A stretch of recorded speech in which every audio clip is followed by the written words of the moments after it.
बिस्मिल्लाहिर्रहमानिर्रहीम, अस्सलाम वालेकुम। आप देख रहे हैं program news night with Anika Nisar. नाज़रीन, आज प्रोग्राम में हम लोगों ने 3 मुख्तलिफ मौज़ूआत पे बात करनी है और तीनों ही मौजू इंतहाई अहमियत के हामिल है।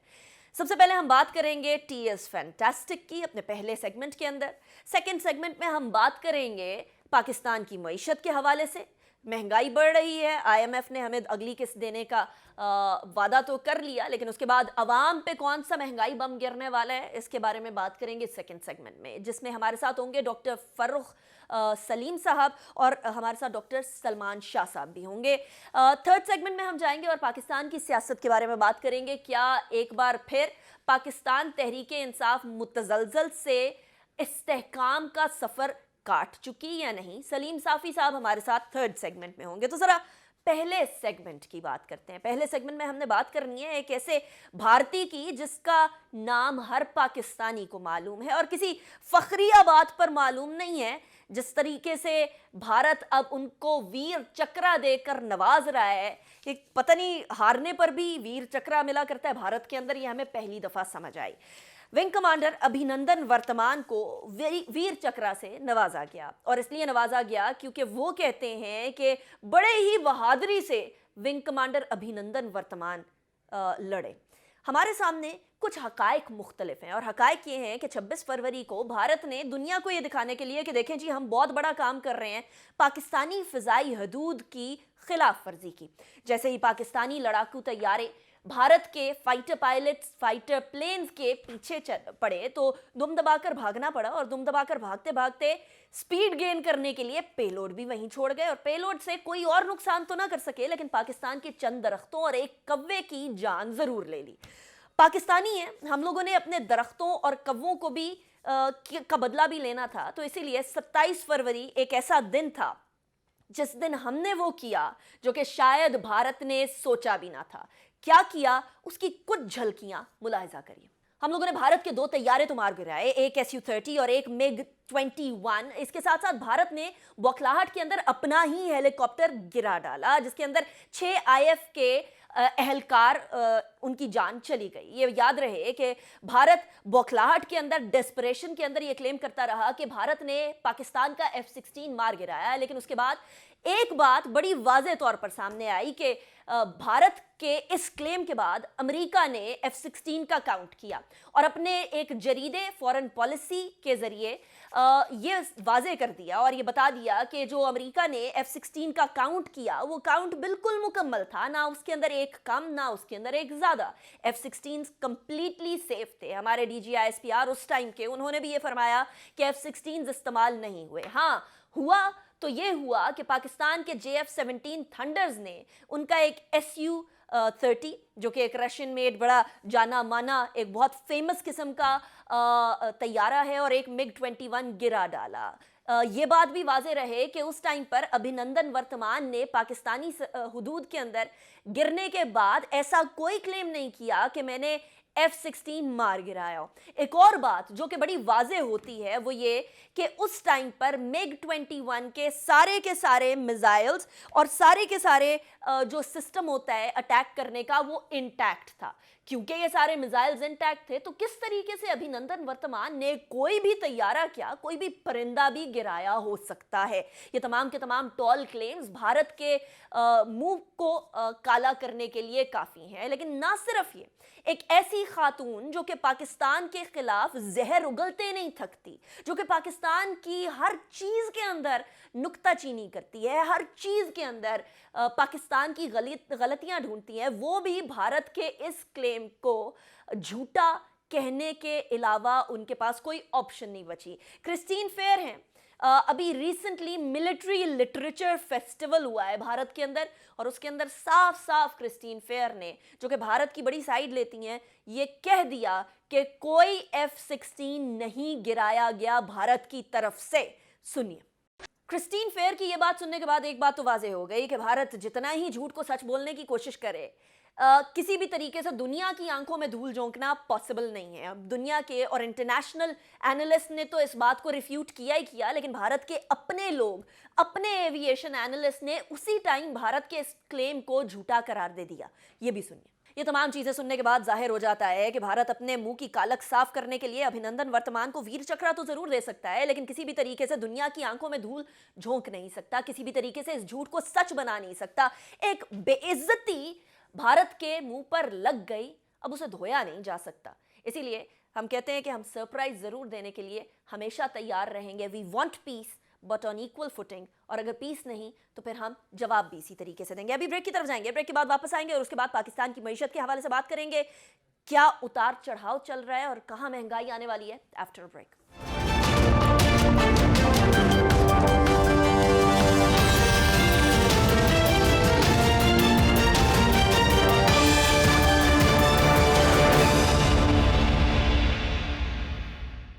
Welcome back after break. Break पे जाने से पहले हम बात कर रहे थे अपने हमसायों की और हमसायों की हरकत की। अब जरा घर की तरफ आते हैं, और घर में सबसे ज्यादा जरूरी इस मौके के ऊपर, इस वक्त के ऊपर जो मौजू है वो पाकिस्तान की मईशत है। पाकिस्तान की मईशत को जहां उड़ान देने के वादे पाकिस्तान तहरीक इंसाफ ने किए थे, वहीं आज की ताजा खबर यह है कि गैस के अंदर 157.5% इंक्रीज करने की दरखास्त दे दी गई है केपीके के अंदर और पंजाब के अंदर। इसका मतलब यह है कि डबल नहीं बल्कि 157% कीमतें बढ़ा दी जाएंगी गैस की। एक तरफ गैस आ नहीं रही है, दूसरी तरफ गैस की कीमतें बढ़ाने की बात कर रहे हैं।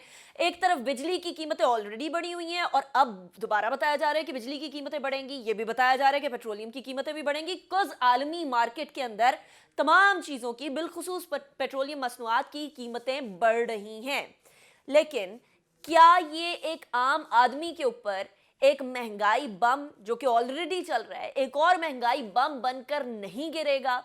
और हम इस विशियस सर्कल से कैसे निकलें कि आईएमएफ की तरफ जाते हैं, आईएमएफ से कर्जा लेने के लिए हमें कुछ शराइत पूरी करनी पड़ती हैं, वो शराइत जो होती हैं वो एक आम आदमी के लिए बड़ी महंगी पड़ती हैं, और उसके बाद so on and so fourth हम लोगों को फिर कर्जे की जरूरत होती है, फिर आईएमएफ की तरफ जाते हैं और ये मामला चलता चला जाता है। हम इसके ऊपर आज बात करेंगे। हमारे साथ जो मेहमानान मौजूद हैं मैं उनका तारुफ करवा दूं। डॉक्टर फरूख सलीम साहब हमारे साथ मौजूद हैं, जाने माने इकोनॉमिस्ट हैं। बहुत शुक्रिया डॉक्टर फरूख सलीम साहब, आपने हमें ज्वाइन किया। डॉक्टर सलमान शाह साहब हमारे साथ मौजूद हैं, जो कि साबिक फाइनेंस मिनिस्टर भी रह चुके हैं और इस वक्त एडवाइजर हैं सीएम पंजाब के, हुकूमती बहुत सारी इकोनॉमिक पॉलिसीज को देख भी रहे हैं। बहुत शुक्रिया डॉक्टर साहब, आपने भी हमें ज्वाइन किया। डॉक्टर सलमान शाह साहब, डॉक्टर साहब सबसे पहले मैं आपसे ही स्टार्ट करूंगी। Let's start from the governments point of view.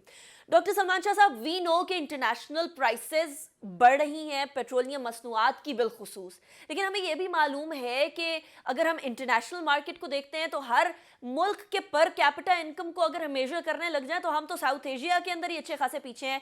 सवाए अफगानिस्तान से बाकी तमाम के तमाम ममालिक हमसे आगे जा रहे हैं। ऐसी सूरत हाल के अंदर अब ये बताया जाना कि जी गैस की कीमतें पंजाब और केपीके के अंदर उसकी दरखास्त चली गई है 157.5% बढ़ाने की। चले अगर इतना नहीं भी बढ़ता तो 50% भी बढ़ जाता है, तो एक आम आदमी के लिए, एक आम शहरी के लिए जिसके घर में पहले गैस नहीं आ रही लेकिन गैस का बिल आ रहा है, उसके लिए तो मुश्किलात में इजाफा हो जाएगा। डॉक्टर साहब, what is the government thinking? देखिए, बात यह है कि पाकिस्तान की इकोनॉमी में इस वक्त दो बड़े हाथी हैं। एक जो है वो आपकी एनर्जी सेक्टर है, जो तकरीबन सारा का सारा इंपोर्ट हो रहा है और पाकिस्तान एक इंपोर्ट डिपेंडेंट एनर्जी इकोनॉमी बन चुका है। और ये पिछले 30-40 साल से हमने ये अमल किया है। कोई डैम नहीं बनाए, कोई लोकल जो हमारी अपनी रिसोर्सेज थी उनको डेवलप नहीं किया गया और रिन्यूएबल्स की तरफ हम नहीं गए। सो एनर्जी का एक बहुत बड़ा हाथी है जिसको आप इंटरनेशनल प्राइसेस के साथ वो टोटली लिंक हो चुका है। दूसरा बड़ा हाथी जो है पाकिस्तान में वो बैरून मुल्क के कर्जे हैं। 100 अरब डॉलर से ऊपर बैरून मुल्क के कर्जे हैं, जिसका हर साल डेट सर्विसिंग, जिसमें आपने कर्जा वापस भी करना होता है और उसके ऊपर सूद भी देना होता है, वो 15 अरब डॉलर का हर साल उसका बिल आता है और आपको वो रीफाइनेंस करना है, कर्जा पे करके फिर दोबारा से कर्जा लेना है, तो वो भी आपको इंटरनेशनल मार्केट से लेना पड़ता है। अब ये दो जो बड़े हाथी हैं, ये तकरीबन पाकिस्तान को गिरवी रख दिया इन्होंने। और जो है पाकिस्तान अगर आईएमएफ के पास नहीं जाता तो आप डिफ़ॉल्ट करते हैं, और अगर आप डिफ़ॉल्ट करते हैं तो फिर इससे भी ज़्यादा कॉन्सिक्वेंसेस आते हैं। फिर आप समझ सकते हैं कि रुपये की कीमत जो है वो जो अब अभी हम 170 175 पे इतनी हमें प्रॉब्लम्स हैं, तो वो यही रुपए की कीमत 350 400 रुपए तक भी गॉड फॉरबिड, डॉलर अल्लाह की ना हो करे। सकती है अगर आप डिफॉल्ट में चले जाएं। सो ऑप्शंस आपके पास बहुत लिमिटेड हैं। ठीक और है। इस वक्त आई थिंक कि जो ये आईएमएफ का प्रोग्राम आपने किया है वो खासा सख्त प्रोग्राम है, और उसमें बेशुमार आपको अपफ्रंट चीज़ें करनी पड़ रही हैं। राइट। और ऑलरेडी डॉक्टर साहब, हम आई बहुत am sorry, I am cutting you short here. आपने जो अभी अभी ये बात की है रुपए की कदर के अंदर, और फिर हम लोगों को ऑब्वियसली डिफॉल्ट होने से बेहतर है कि आईएमएफ की तरफ जाएं। 1950 के अंदर हम आईएमएफ में के मेंबर बने थे, डॉक्टर फारूक सलीम साहब, और उसके बाद हम 21 दफा आईएमएफ के पास जा चुके हैं। इस बार भी 6 अरब का वादा किया था आईएमएफ ने 3 साल के अंदर। 3 साल गुजरने को आए हैं और अभी उसकी आधी रकम हमारे पास आई है। हम कब इस विशियस सर्कल को रोकेंगे कि आईएमएफ की डिमांड्स के सामने हम बिछे चले जाएं? वो कहते हैं जी कि आप पेट्रोलियम के ऊपर लेवी 30 रुपए कर दें, अभी 7 रुपए है। हम कहते हैं ठीक है जी, हम 30 रुपए कर देते हैं। वो कहते हैं आप बिजली की कीमतें बढ़ाएं, हम कहते हैं जी ठीक है, बिजली की कीमतें बढ़ा देंगे। हम इस विशियस सर्कल से कब बाहर निकलेंगे? देखिए निका, पहली बात तो ये है कि हमारी प्रति पे किसी ने बंदूक नहीं रखी हुई कि हमको जबरदस्ती वो आईएमएफ के पास लेके जाए, कि हम जबरदस्ती आईएमएफ के पास जाएं। हम अपनी कोताहियों की बुनियाद पे, अपनी कोताहियों के नतीजे पे, अपने खसारों के नतीजे पे, अपनी पॉलिसीज के नतीजे पे, अब जब हमारे वजीर खजाना साहब जून के महीने में खड़े होते हैं नेशनल असेंबली की फ्लोर पे और कहते हैं कि जी इस साल हमारी आमदन जो है वो 4,000 अरब है और अखराजात 9,000 अरब के हैं, और 5,000 अरब हमें खसारा है बजट के हवाले से। इस साल मुझे लग रहा है ऐसा है कि हमारा तजारती खसारा जो है वो कोई 40 अरब डॉलर पे जाने वाला है। तो जब हम खुद खसारे कर रहे हैं, हमारी पॉलिसीज खसारे की हैं, फिर हमें लोन लेने पड़ते हैं और फिर हम मजबूरन आईएमएफ के पास जाते हैं। हम अपनी मजबूरियों के तहत जाते हैं और उसके बाद जो फिर हमें लोन देता है फिर उसकी शराइत भी होती हैं। अब आईएमएफ सिर्फ एक मालियाती इदारा नहीं है, वो एक सियासी इदारा भी है। उसके सियासी मालकान हैं और सबसे बड़ा सियासी स्टेक होल्डर जो आईएमएफ का है वो अमेरिका है। अमेरिका के जो वोट्स हैं आईएमएफ के एग्जीक्यूटिव बोर्ड में वो कोई 8,31,000 सिर्फ उस मुल्क के वोट हैं। उसका फिर एक सियासी एजेंडा भी सामने आ जाता है। अब हम ये हुकूमत हो या इससे पहली हुकूमत हो, हम कुर्बानी के बकरे ढूंढते हैं। हम ढूंढते हैं कि अगर बिजली की कीमत पाकिस्तान में बढ़ रही है तो आईएमएफ की वजह से बढ़ रही है। अगर पाकिस्तान के अंदर हमें गैस की कीमत बढ़ानी पड़ रही है तो आईएमएफ की वजह डॉक्टर से साहब, बढ़ानी किसकी पड़ वजह रही से है। बढ़ रही है फिर, अगर आईएमएफ की वजह से नहीं बढ़ रही तो? देखिए कुछ चीजें अनीका ऐसी हैं जो हमारे कंट्रोल में नहीं है। उनमें से एक चीज है आलमी मंडियों में जो एनर्जी की प्राइसेस हैं, जो पेट्रोल की प्राइसेस हैं, जो गैस की प्राइसेस हैं, वो हमारे कंट्रोल से बाहर है। राइट। जो चीजें हमारे कंट्रोल में हैं वो ये है कि इस मुल्क में 20 से 25% बिजली चोरी हो रही है। 3 से 400 अरब रुपए का खसारा हम करते हैं चोरी की वजह से। इस मुल्क में जब 100 रुपए का बिल भेजा जाता है बिजली की मद में तो 90 रुपए वसूल किए जाते हैं, यानी कि 10% वहां पे वसूली की चोरी हो रही है। ये दोनों चीजें हमारे कंट्रोल में है, ठीक। लेकिन हमारी हुकूमत करना नहीं चाहती। इस मुल्क में 2 से 2.5 बिलियन डॉलर की नेचुरल गैस चोरी हो रही है। हमारा जो वो अंग्रेजी का टर्म है, अंग्रेजी की एक इस्तेलाह इस्तेमाल करते हैं अनअकाउंटेड फॉर गैस, उसका उर्दू में तर्जुमा होगा कि गैस चोरी। अब वो गैस चोरी हो रही है 2-2.5 बिलियन डॉलर की। लास्ट ईयर मुझे याद है कि हमने कतर को तकरीबन 2.5 बिलियन डॉलर दिया उनकी एलएनजी खरीदने के लिए। राइट। अब चोरियां हो रही है मुल्क के अंदर, ये हमारे कंट्रोल में वी है। Could have saved that. Very important point doctor साहब। डॉक्टर सलमान शाह साहब, मुझे याद है इमरान खान साहब जब आए थे तो उन्होंने सबसे पहले कहा था हम ऑस्टेरिटी ड्राइव पर जाएंगे, हम अपने खर्चे कम करेंगे, खर्चे कर्टेल करेंगे, एक्सपोर्ट्स को बढ़ाने की कोशिश करेंगे, इंपोर्ट्स को कम करेंगे। क्या हुआ डॉक्टर साहब? बीच में कहीं बीच रास्ते में कुछ गड़बड़ हो गई, या ऑस्टेरिटी करना पॉसिबल नहीं था, मुमकिन नहीं था पाकिस्तान जैसे मुल्क के अंदर, और was that too ambitious of a goal? नहीं, आई थिंक कि अगर आप बजट में देखें तो एक तो बड़ा जो आइटम है वो डेवलपमेंट का है, और वो हमें चाहिए कि हम डेवलपमेंट जितनी भी ज़्यादा कर सकते हैं वो करनी चाहिए। लेकिन अगर अभी आप जो देख रहे हैं आईएमएफ प्रोग्राम में भी वो जो कम करने के लिए है उसमें 200 बिलियन आपने डेवलपमेंट का भी कम करना है। दूसरी बात यह है कि इस दफ़ा पहली दफ़ा आईएमएफ की जो रिपोर्ट मैंने देखी है, जो स्टेटमेंट है उसमें उन्होंने अब करंट अकाउंट सरप्लस की बात की है। उन्होंने ये जो है प्राइमरी सरप्लस की बात की है, यानी कि पहली दफ़ा वो ये कह रहे हैं कि आप अपने अखराजात के बाद पैसे बचाएं ताकि आप डेट सर्विसिंग कर सकें और राइट। अपने डेट्स जो हैं उनको वापस कर सकें। इसका मतलब ये है कि आपको अपने अखराजात खासे कम करने पड़ेंगे, और रेवेन्यू अगर होगा तो आप अखराजात करेंगे, अगर रेवेन्यू नहीं होगा तो आप अखराजात नहीं करेंगे।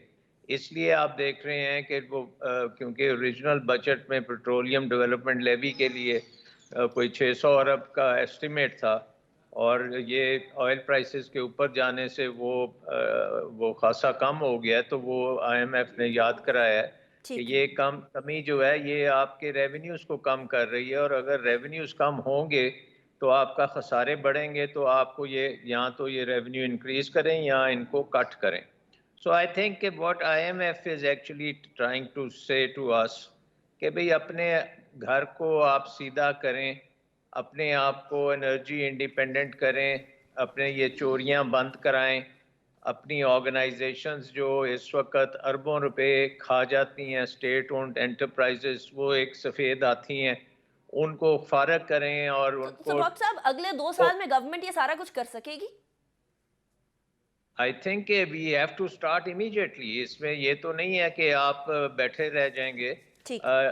प्रॉब्लम ये है कि सियासत बहुत ज़बरदस्त है इस मुल्क में, और जब भी कोई प्राइवेटाइज करने जाता है तो वो पहले जो इन फेवर होता है प्राइवेटाइजेशन के, वो खिलाफ हो जाता है। राइट। और इसी पॉलिटिक्स तरह स्टार्ट हो अगर आप जाती है।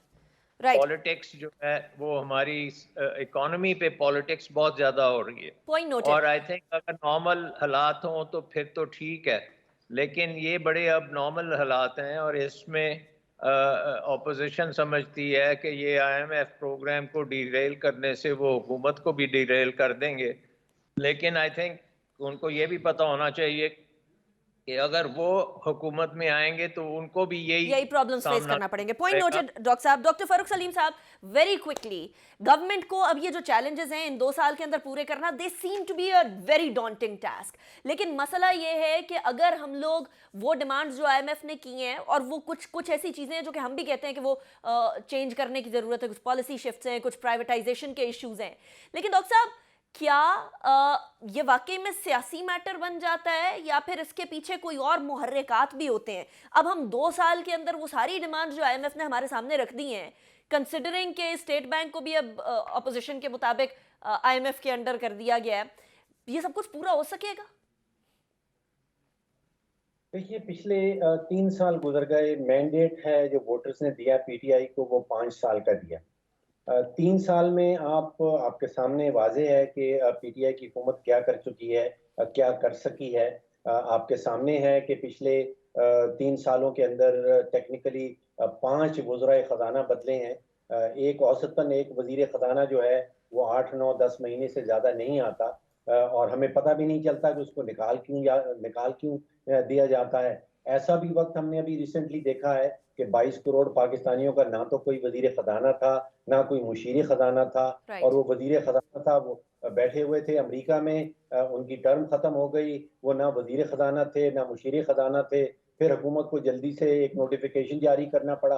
तो हुकूमत के पास किसी किस्म की कोई पॉलिसी एग्जिस्ट नहीं करती है, और पॉलिसी एग्जिस्ट नहीं करती है क्योंकि उसके पीछे कोई टीम नहीं है।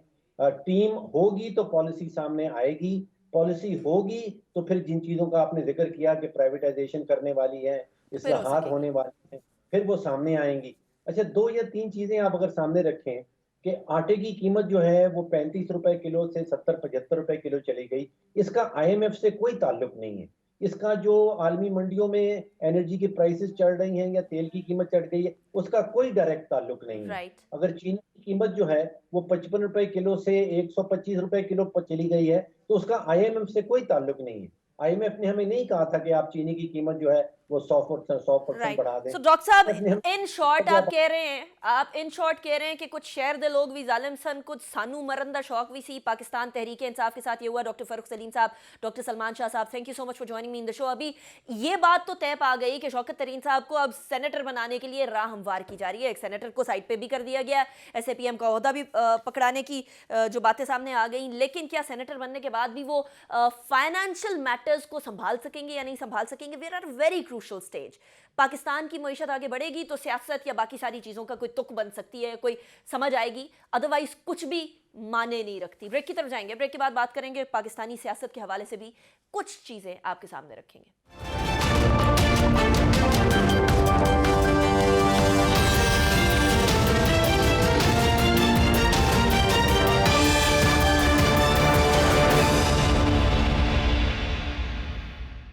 Welcome back after the break. Salim Safi साहब हमारे साथ मौजूद हैं, very well known and a seasoned journalist. बहुत शुक्रिया सलीम साफ़ी साहब, आपने हमें ज्वाइन किया है।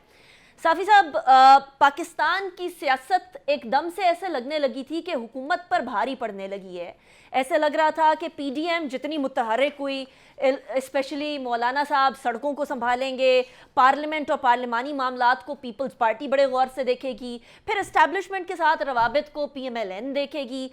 क्या वो मामला जो पिछले हफ्ते 2 हफ्ते में ब्रू हुआ था, साफ़ी साहब, वो ख़त्म हो गया, तूफान थम गया?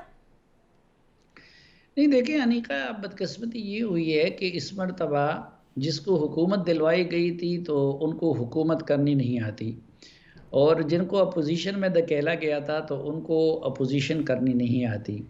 यानी आप देखें कि पीपल्स पार्टी की कौन सी अदा अपोजिशन की है। मुस्लिम लीग नून का अलमिया ये है कि एक तो वो ख़ुद उसकी क़ियादत डिवाइडेड है नैरेटिव के लिहाज से, और फिर ख़ुद मियाँ साहब भी वो 1 महीने के लिए शहबाज शरीफ के बयानिए को अपना लेते हैं और दूसरे महीने के लिए फिर मरीम नवाज़ के बयानिए को अपना लेते हैं। तो बल्कि पीपल्स पार्टी का तो ये भी मसला है कि पीपल्स पार्टी को मौजूदा सेटअप का दवाम वो शायद इमरान खान से भी ज़्यादा अजीज़ है, क्योंकि पीपल्स पार्टी इक्वली बेनिफिशरी है इस सिस्टम का, और इमीडिएट इलेक्शन होने की सूरत में सबसे ज़्यादा नुकसान पीपल्स पार्टी को होगा। तो जब हुकूमत की भी ये हालत हो और अपोजिशन की भी ये हालत हो तो फिर ज़ाहिर है कि यही कन्फ्यूजन की सूरत हाल रहती है। और हम जब तज्ज़िया करते हैं तो ज़ुबानों पे तो हम इमरान खान के नाम लाते हैं, हम नवाज शरीफ के नाम लाते हैं, हम जरदारी के नाम लाते हैं, लेकिन असल में अगर किसी तब्दीली के इम्कानात का हम उस पर यकीन कर लेते हैं तो वो कुछ और हो जाने की वजह से होते हैं। मसलन अब जिस तनाजुर में आपने सवाल किया, तो आज से हफ्ता पहले कुछ अपोजिशन ने तो कोई तहरीक शुरू नहीं की थी, तो कुछ और हुआ था। कुछ इदारों के साथ जो है वो तनाव शुरू हुआ था, जिसकी बुनियाद पे अपोजिशन रहनुमाओं के मुंह में भी पानी आ गया था और हुकूमत भी घबरा गई थी।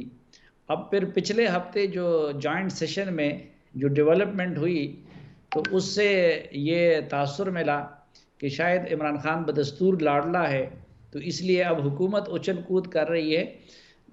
लेकिन बहरहाल एक बात तय है कि अपोजिशन की ये नाअहली अपनी जगह पे और हुकूमत की ये सूरत हाल अपनी जगह पे, लेकिन सबसे बड़ा मसला ये है कि ये मुल्क और ये सिस्टम चल नहीं पा रहा।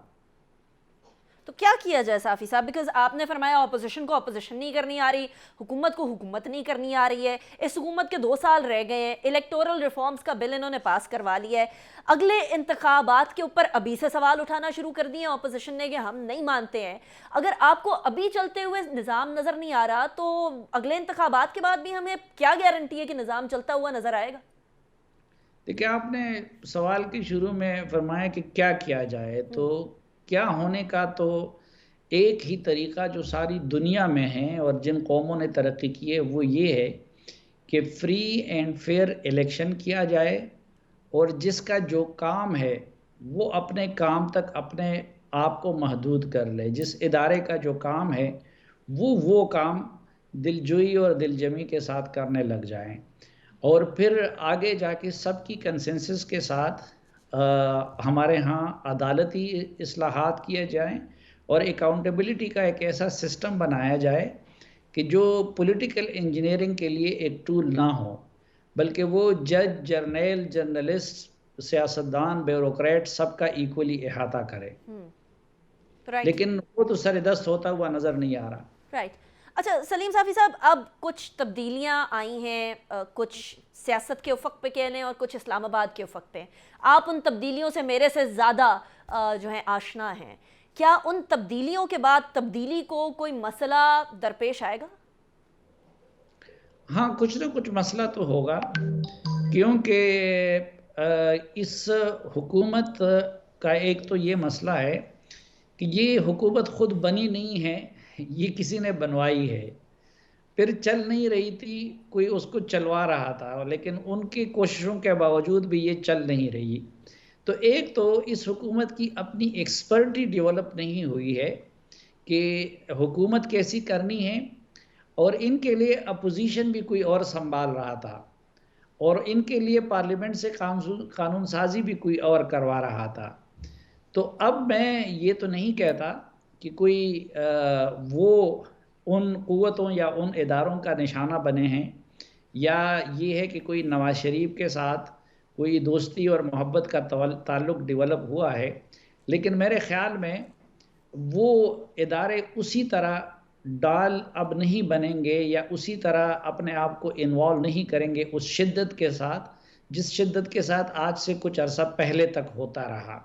और मैंने अपनी सहाफ़ती ज़िंदगी में ये पहली हुकूमत देखी है, यानी हर हुकूमत के इदारों के साथ लव एंड हेट रिलेशनशिप रहती है, लेकिन हुकूमतें अमूमन इदारों के लिए ढाल बनती है। ये वो हुकूमत है और वो सेटअप है जो मीडिया से निमटने के लिए भी और जो अपोजिशन से निमटने के लिए भी इदारों को ढाल के तौर पर इस्तेमाल कर रही थी। तो वो इदारे मुझे तो नहीं लगता कि इनके ख़िलाफ़ मुतहर्रिक होंगे, लेकिन मज़ीद उसी तरह ढाल बनने को तैयार नहीं होंगे, या उस शिद्दत के साथ ढाल नहीं बनेंगे जिस शिद्दत के साथ आज से कुछ अरसा पहले ढाल बनते रहे, और अब हुकूमत को अपना दिफा खुद करना होगा। राइट। अच्छा सलीम साफ़ी साहब, कुछ अरसे पहले तक हम शेख रशीद साहब की ज़बान से ये सुनते थे कि अगले 5 साल भी इमरान खान के। अभी कुछ अरसे पहले एक प्रेस कॉन्फ्रेंस के अंदर उन्होंने फरमाया कि अगले 5 साल का मैं कुछ नहीं कह सकता, लेकिन इमरान खान अपनी टर्म मुकम्मल करेंगे। क्या ये तब्दीली है मौक़िफ़ के अंदर? क्या इसके पीछे कोई बैकग्राउंड है, या ये ऐसे ही in the spur of the moment वाली बात है? अनीका, शेख रशीद साहब एक तो बादशाह आदमी हैं, और दूसरा पेशन गोइयों के भी माहिर हैं, और तीसरा हो सकता है कि कोई इल्म नजूम पे भी उनको अबूर हो। मेरा तो ये जादू, टोने, नजूम, इन चीज़ों से कोई ताल्लुक़ नहीं रहा है। बाकी जहाँ तक प्रेडिक्शन का ताल्लुक़ है, तो मैं अपने चैनल के बॉसेस से भी कहता हूँ कि ये हमारे नामों के साथ आप तज्ज़ियाकार ना लेकर करें, और आज आपसे भी मेरी दरख्वास्त होगी कि मेरे नाम से तज्ज़ियाकार का लफ्ज़ हटा दें। अच्छा, क्योंकि तज्ज़िया, आप देखिए, शुएब अख्तर के नाम के साथ तज्ज़ियाकार लिख सकते हैं, आप सिकंदर बख्त के साथ तज्ज़ियाकार लिख सकते हैं, आप वसीम अकरम के साथ लिख सकते हैं, क्योंकि वो क्रिकेट पे तबसरा करते हैं और क्रिकेट के रूल्स भी मालूम हैं और गेम के कवायद व ज़वाबित मालूम है। तो तज्ज़िया तो आप उधर कर सकते हैं कि जहाँ पे कोई निज़ाम हो, कोई गेम के रूल्स मालूम हो। पाकिस्तान इस वक्त किसी रूल्स के तहत नहीं चल रहा है। यहाँ चंद अफराद के हाथ में पूरी कौम की तकदीर है, और उन अफराद के दिलों का हाल अल्लाह जानता है। अब कल क्या होता है वो चंद अफराद में, मसलन आप अगर मुझसे हफ्ता पहले सवाल करती कि क्या मियां नवाज शरीफ आर्मी चीफ के एक्सटेंशन को वोट दे देंगे, तो मैं आपसे कहता कि अनीका, आपको अपने दिमाग का इलाज करना चाहिए, लेकिन हमने अगले दिन देखा कि वो सब कुछ हो गया। राइट। या अगर आप मुझसे महीना 2 पहले पूछती कि क्या इमरान खान अपने मोहसिन इदारों और अपने 2 बड़े मोहसिन लोगों के साथ ये सलूक करेंगे कि उनको जो है तारीख़ के मसलन 100 मोदी मिल के या 50 नवाज शरीफ और 50 जरदारी मिल के फ़ौज को वो नुकसान नहीं पहुंचा सकते उसकी साख को जो इमरान खान साहब ने पहुंचा दिया। तो यहाँ पे मैं तो सिर्फ तबसरा आज के हालात पे कर सकता हूँ। पाकिस्तान जैसे मुल्क में मेरे ख्याल में 5 दिन पहले की प्रेडिक्शन नहीं की जा सकती, को जाके इंसान 5 साल पहले की आगे की प्रेडिक्शन कर लें। Very interesting, very interesting. अच्छा साफ़ी साहब, एक बड़ा जेनेरिक सा सवाल है लेकिन मैं फिर भी आपके सामने रखना चाहूँगी। पाकिस्तान की सियासत इस वक्त, चलें आप कह रहे हैं कि आज की सूरत हाल पे तबसरा कर सकते हैं, आगे कुछ नहीं बता सकते, फ्यूचर प्रेडिक्शंस नहीं कर सकते, लेकिन इस वक्त पाकिस्तान की सियासत को किधर खड़ा देख रहे हैं सलीम साफ़ी साहब? अवाम के पर्सपेक्टिव के अंदर, सियासत के पर्सपेक्टिव में नहीं, जो अवाम की डिमांड्स है, महंगाई कम करें, पाकिस्तानी अवाम को और जॉब अपॉर्चुनिटीज़, एम्प्लॉयमेंट अपॉर्चुनिटीज़ मिले, घर मिले, रोटी कपड़ा मकान, जिसका बड़े अरसे से उनसे वादा भी किया जाता रहा, उनके पर्सपेक्टिव में। नहीं अनीका, पाकिस्तान में इस वक्त सियासत है कहाँ? मुझे आप बताएं कि कहाँ सियासत है?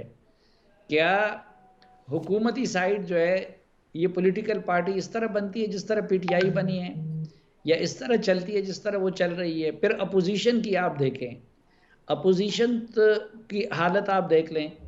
पहले इन पार्टियों के अंदर क्या कोई जमहूरियत है? फिर क्या जो चीज़ें लोगों से जिसका ताल्लुक़ है उनसे इन पॉलिटिकल पार्टियों की का कोई ताल्लुक़ है?